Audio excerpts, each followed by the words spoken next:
வணக்கம். நம்ம எல்லாரும் நம்ம வேலையில ரொம்ப கெட்டிக்காரரா இருக்கணும்னு முயற்சி பண்றோம் இல்லையா? ஆமா, நிச்சயமா. ஒரு சிறந்த புரோகிராமரா, ஒரு நல்ல டீச்சரா, ஒரு திறமையான மேனேஜரா. ஆனா சில சமயம் என்ன ஆகுதுன்னா, ஆபீஸ்ல சூப்பர் ஸ்டாரா இருக்கிற நாம வீட்ல இருக்கிறவங்க கிட்ட காரணமே இல்லாம கோபப்படுறோம். உண்மைதான். இல்லனா உலகத்தை மாத்தணும்னு பெரிய பெரிய ஐடியாஸ் வச்சிருப்போம். ஆனா அதை செயல்படுத்துறதுக்கு ஒரு சின்ன ஸ்டெப் கூட எடுத்திருக்க மாட்டோம். ஏன் இந்த பேலன்ஸ் மிஸ் ஆகுது? இந்த கேள்விக்கு ஒரு பதிலத்தான் நாம இன்னைக்கு உங்களுக்காக அனுப்பப்பட்ட ஒரு மூலத்துல தேட போறோம். இது ஸ்ரீமத் சுவாமி சித் பவானந்தரின் இணக்கமான வளர்ச்சி அப்படிங்கிற ஒரு சின்ன சிந்தனை. ஆமா. பாக்குறதுக்கு ஒரு டைரி குறிப்பு மாதிரி தான் இருக்கு.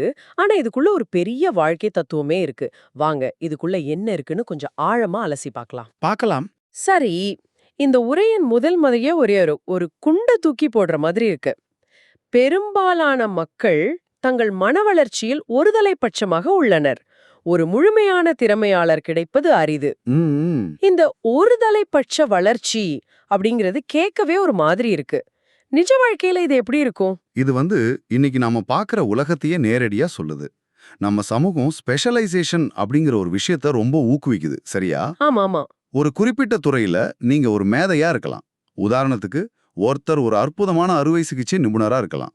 அவரோட மூளை அந்த வேலையில அவ்வளவு கூர்மையா வேலை செய்யும். ஓகே. ஆனா அதே நபர் தன் கூட வேலை பார்க்குற நர்ஸ் கிட்டயோ இல்ல பேஷண்ட் கிட்டயோ கொஞ்சம் கூட இரக்கமே இல்லாம நடந்துக்கலாம். அவங்க உணர்வுகளை புரிஞ்சிக்கவே முடியாம இருக்கலாம். ஓ, அப்போ நீங்க சொல்றது மூளை அபாரமா வளர்ந்திருக்கு.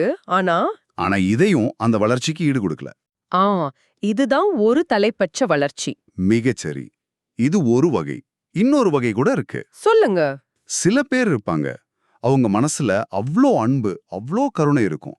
உலகத்துல இருக்கிற எல்லா கஷ்டத்தையும் பார்த்து வருத்தப்படுவாங்க. ஆனா அந்த வருத்தத்தை தாண்டி அதை சரி செய்ய அவங்க கிட்ட ஒரு செயல் திட்டம் இருக்காது. எப்படி ஆரம்பிக்கிறது, என்ன பண்றதுன்னு தெரியாம வெறும் உணர்ச்சி பூர்வமாவே இருந்துருவாங்க. இங்க இதயம் ரொம்ப வளர்ந்திருக்கு. ஆனா அதை செயல்படுத்த தேவையான மூளையும் கையும் வளரல.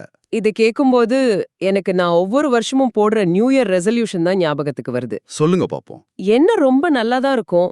இந்த வருஷம் ஜிம்முக்கு போகணும், புக்ஸ் படிக்கணும்னு. ஆனா செயல் தான் 2வது வாரத்தோட நின்னுடும். அப்போ இதுவும் ஒரு வகை ஒரு தலைப்பட்ச வளர்ச்சி தானா? நிச்சயமா. இது ஒரு அருமையான உதாரணம். அப்படியா? ஆமா. நம்ம கல்வி முறையும் சரி, தொழில் உலகமும் சரி, ஒரு குறிப்பிட்ட திறமைய ஆழமாக வளர்ப்பதற்கே முக்கியத்துவம் கொடுக்குது. அது தப்பில்ல. ஆனா அது முழுமையான வளர்ச்சி இல்ல. இது ஒரு மரம் மாதிரி கற்பனை பண்ணி பாருங்களேன். ஓகே. ஒரு பக்கம் மட்டும் கிளைகள் ரொம்ப நீளமா வளர்ந்து இன்னொரு பக்கம் எதுவுமே வளரலன்னா அந்த மரம் ஒரு நாள் நிச்சயம் சாஞ்சிடும். அந்த சமநிலையற்ற தன்மை தான் இங்க பிரச்சனை. ரொம்ப சரியான உதாரணம். அப்போ இந்த சமநிலையை எப்படி உருவாக்குறது? ஒரு முழுமையான திறமையாளரா, அதாவது ஒரு இணக்கமான வளர்ச்சி அடைந்த மனிதரா மாறுறது எப்படி? இந்த உரை அதுக்கு எல்லாவது வழி சொல்லுதா? ஆமா, அதுதான் அந்த உரையின் மையமே. அது 3 முக்கியமான தூண்களை பத்தி பேசுது. இந்த 3ஐயும் சமமா வளர்க்கும்போது தான் அந்த இணக்கமான வளர்ச்சி சாத்தியமாகுது. ஓ, சரி. அதை ஒவ்வொன்னா பார்க்கலாம். முதல் தூண் என்ன? முதல் தூண் செயல்திறன். இந்த உரையில சொல்ற மாதிரி மனிதன் தான் நல்லது என்று காண்பதை செயலாக மாற்றும் திறன் கொண்டிருக்க வேண்டும். இது ரொம்ப நேரடியான ஒரு விஷயம். ஒரு விஷயம் சரின்னு பட்டா அதை செஞ்சு முடிக்கிற திறமை வேணும். இதுதான் விவேகானந்தர் சொல்ற கரம், அதாவது கை, செயல். அதேதான். இத நாம ஒரு கார் மாதிரி யோசிச்சு பார்க்கலாம். சொல்லுங்க. நம்ம கிட்ட ஒரு கார் இருக்குன்னா அதுல ஸ்டியரிங், வீல்ஸ், ஆக்சலரேட்டர் இதெல்லாம் தான் கரம். இது இல்லாம வண்டி 1 இன்ச் கூட நகராது. உண்மைதான். நம்ம மனசுல ஒரு சமூக பிரச்சனைக்கு ஒரு அற்புதமான தீர்வு இருக்கலாம்.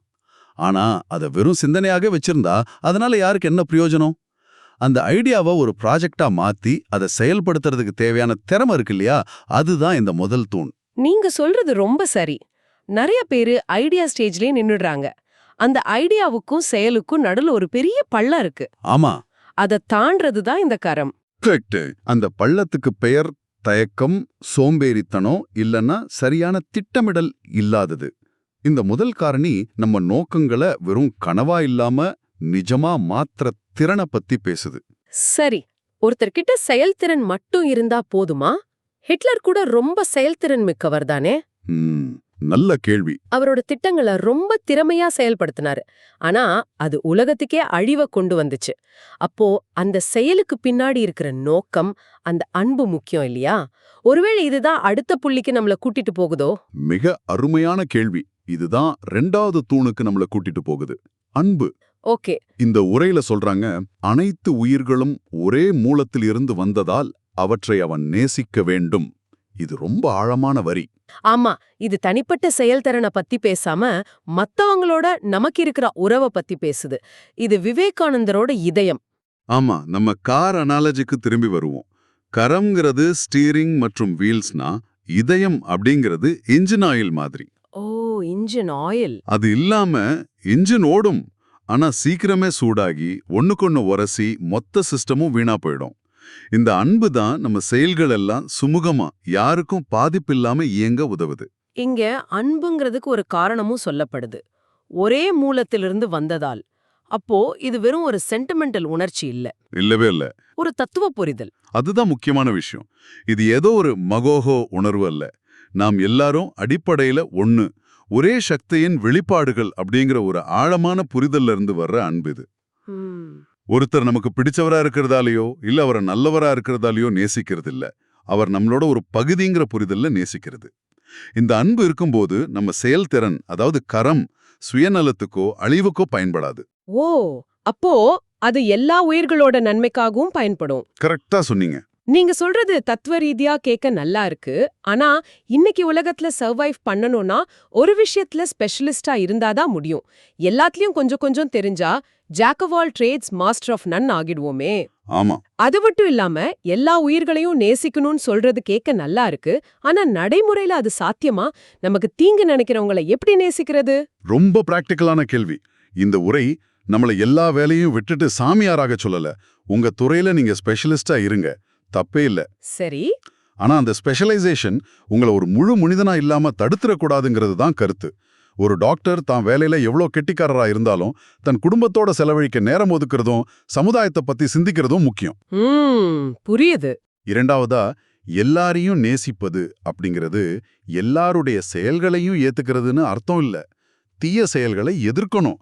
ஆனா அந்த தீய செயலை செய்யற மனிதர் அறியாமையாலேயோ தவறான சூழ்நிலையாலேயோ அப்படி செய்யறாருங்கிற ஒரு அடிப்படை புரிதலோட அவர் மேல வெறுப்பு இல்லாம இருக்கிறது தான் இங்க சொல்லப்படுற அன்பு. இது கொஞ்சம் கஷ்டமான பயிற்சி தான். ஆமா, இது ஒரு நாள்ல வர்ற விஷயம் இல்ல. இது ஒரு பயிற்சி.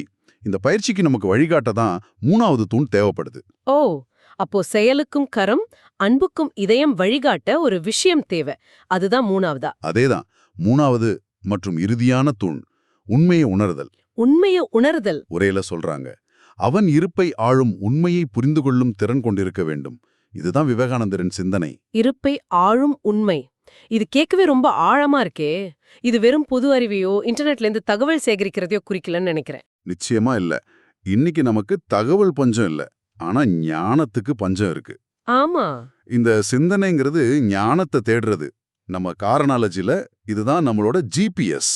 ஜிபிஎஸ் நல்லா இருக்கு. அதுதான் நம்ம எங்க போகணும், எது சரியான பாதைன்னு வழிகாட்டுது.